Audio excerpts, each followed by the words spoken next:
Hermitcraft Infinity.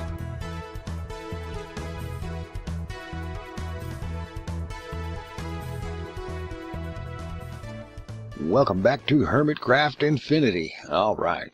Well, I'll tell you what. This has been a day and a half of a day and 3/4. A day and a half of a week, or something like that. I tell you what.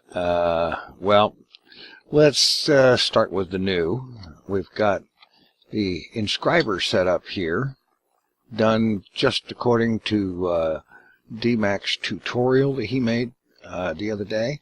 Absolutely great.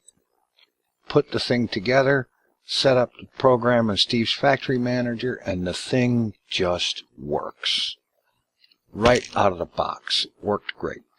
This thing, this super puddle or auto puddle or what do you want to call it, this thing is still not quite to my satisfaction. It's dropping the stuff in there to be processed, but it's doing so slowly. And I'm not getting that, but I'll get it figured out some way or another. Or maybe I'll work out some other way to do it.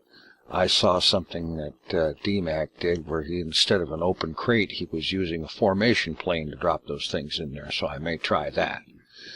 The processing center over here.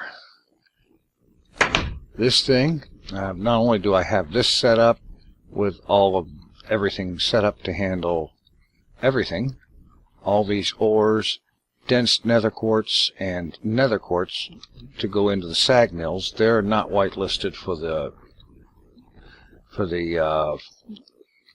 smelters because they don't need it. And also over here, sending in Certus quartz ore to the sag mills. And again, not to the smelters.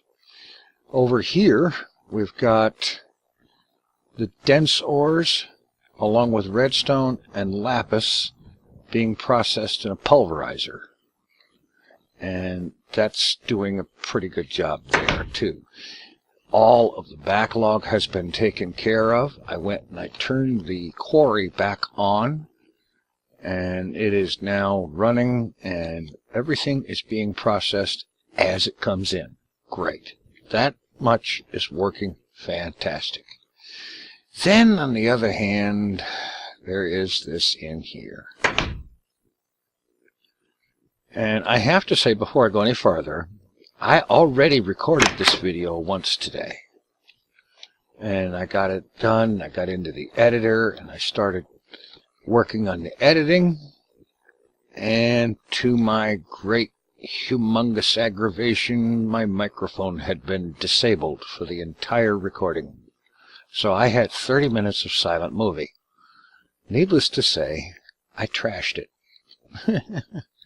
It just wasn't right. But this thing here, we've got a powered spawner in there, and there's a story behind that too.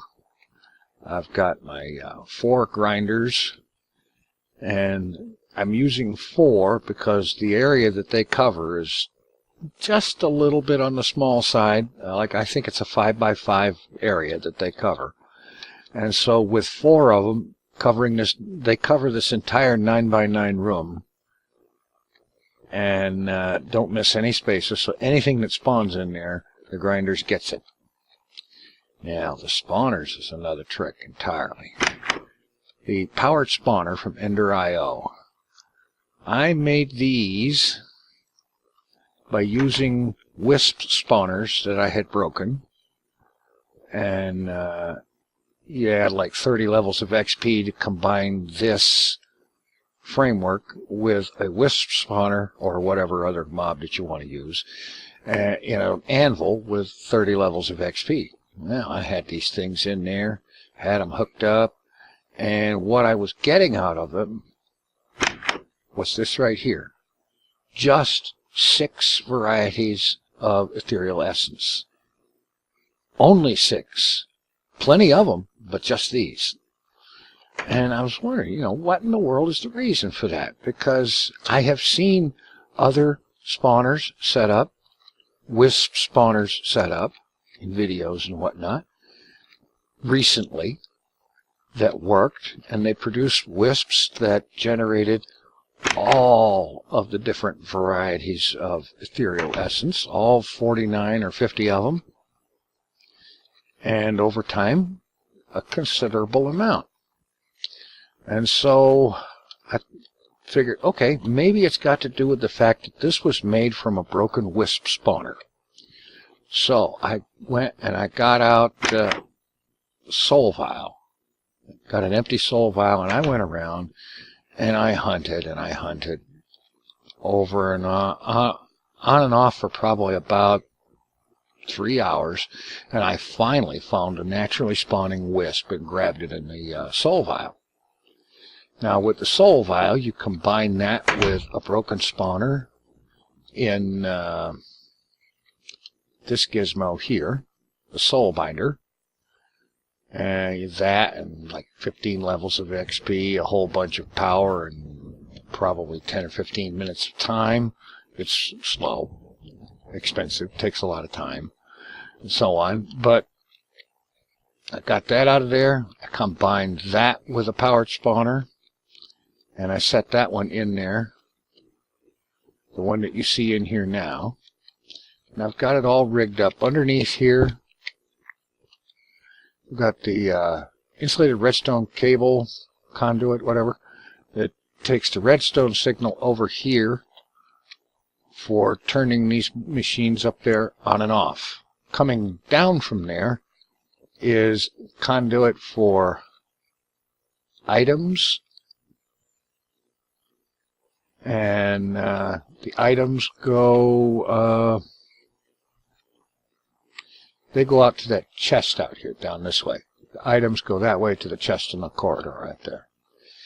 Coming down from the grinders, we've got, well, power going up and fluid coming down for the mob essence they generate, and items, again, going out that way. I have generated a fair amount of mob essence off of wisps. These are resonant tanks with a 512 bucket capacity, and they've got 238 buckets in this one and 258 in that one. Plenty, lots. And so pretty much in terms of technicalities, the system works. But this one, made from a wisp caught out in the wild that was not any of these kinds. Start this thing up, and I'll leave the lights on because these guys don't care about light levels. They spawn, they make their little hollow, echoey toilet bowl water sound, and then they die. And you look in here, and this is all that's coming out of them. Same thing as before. And I have not been able to figure out why it's not working the same as it has in other videos. For example, Direwolf 20 built a setup like this using a broken spawner and the wisp soul essence, well, wisp spawners that he found out in the wild, and the powered spawner and so on. Set it up, and it's spawning wisps of all varieties. And this isn't an old video. This is a video that he did like last week. And his Direwolf 20 pack is using the same Hermitcraft that we have here. So it should be working the same. It's the same Ender IO. It should be working the same. No idea what's going on with that, but it is infuriating. You know, I've got a cave spider and a spider spawner here. I was going to do something with them to generate mob essence, but it turns out these things are generating plenty all by themselves, since this thing doesn't use mob essence to spawn them. And I'm sure somebody is suggesting get a safari net and capture one of those suckers in a safari net and use an MFR auto spawner. Well, I thought about that. And I got a safari net, and I went in there to capture one, and then I tried going out in the wild. Safari nets of any description will not capture a Thaumcraft wisp. It won't do it. They'll capture anything else, but not a Thaumcraft wisp. Well, I guess they're not supposed to be able to capture boss mobs either, or something like that, but that's not nearly as big a deal as this is right now. Not sure what in the tarnation is going on. I have spent the last several hours reading wiki pages and looking over people's videos and searching around the internet trying to find some clue as to what in tarnation is wrong with this thing, that it's not producing all 48 or 50 varieties of wispy essence. And instead, it's only producing 6 varieties. No matter how long I let it run, with or without the octatic capacitor in there, with or without 2 more on top of that one, doesn't matter. No clue what the heck is going on with that. But there you go. My original plan for this episode was to, after I got this set up, because I didn't expect this to take more than 10 or 15 minutes. I've done stuff like this before. I've seen this particular setup, or one very like it, technically speaking, done just a few days ago. And then I was, so on. So I didn't expect it to take very long. I figured, you know, wham bam, there you go, spawner. And I was going to get some golems made and set up some golem-operated farming down in here, because that would be a really handy thing to have. Like, for example, I've got some ender lily seeds here that, when they mature, you get ender pearls out of them. And I figured that would be a good job for those little golem guys to maintain that and keep them harvested and replanted all the time, so that I don't have to take the time and go trudge off to the end every once in a while to stock up on ender pearls, because I don't like going to the end, or the nether for that matter, in modded worlds. In vanilla, no big deal. In modded worlds, not particularly a fan of it. And in spite of that, I also spent about 2 hours in the nether flying all over creation to restock my supply of nether quartz, because I actually ran out today. But on the good side of things, the things that work beautifully. That setup down there, it was time consuming to build and get fine-tuned and whatnot, because it's a lot of fiddly little details and whatnot, but it was easy. The only hard part was actually initially remembering the details of how I had this set up like this on Mod Sauce not too long ago. And then from there, it's just a walk in the park. Throw it together, configure it, and turn it on, and it works. Anyway, that's pretty much what all's going on. I'm sorry I don't have the actual footage that I recorded initially, but let's face it, with me just moving around and doing this and looking at that and so on and so forth without any commentary and whatnot, that would be boring to watch. I know it was infuriating for me to discover that.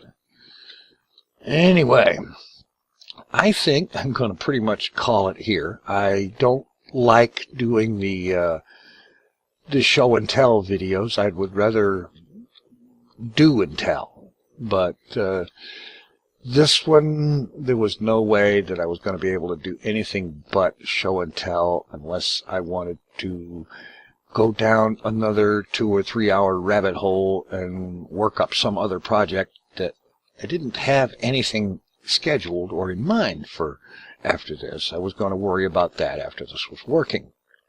Yeah, that worked out great, didn't it? Anyway, I'm going to get this thing put to bed. I'm going to log off of this thing, and I'm not going to look at it for a day or two, just simply so that I can unwind and maybe figure out what in the world is not right.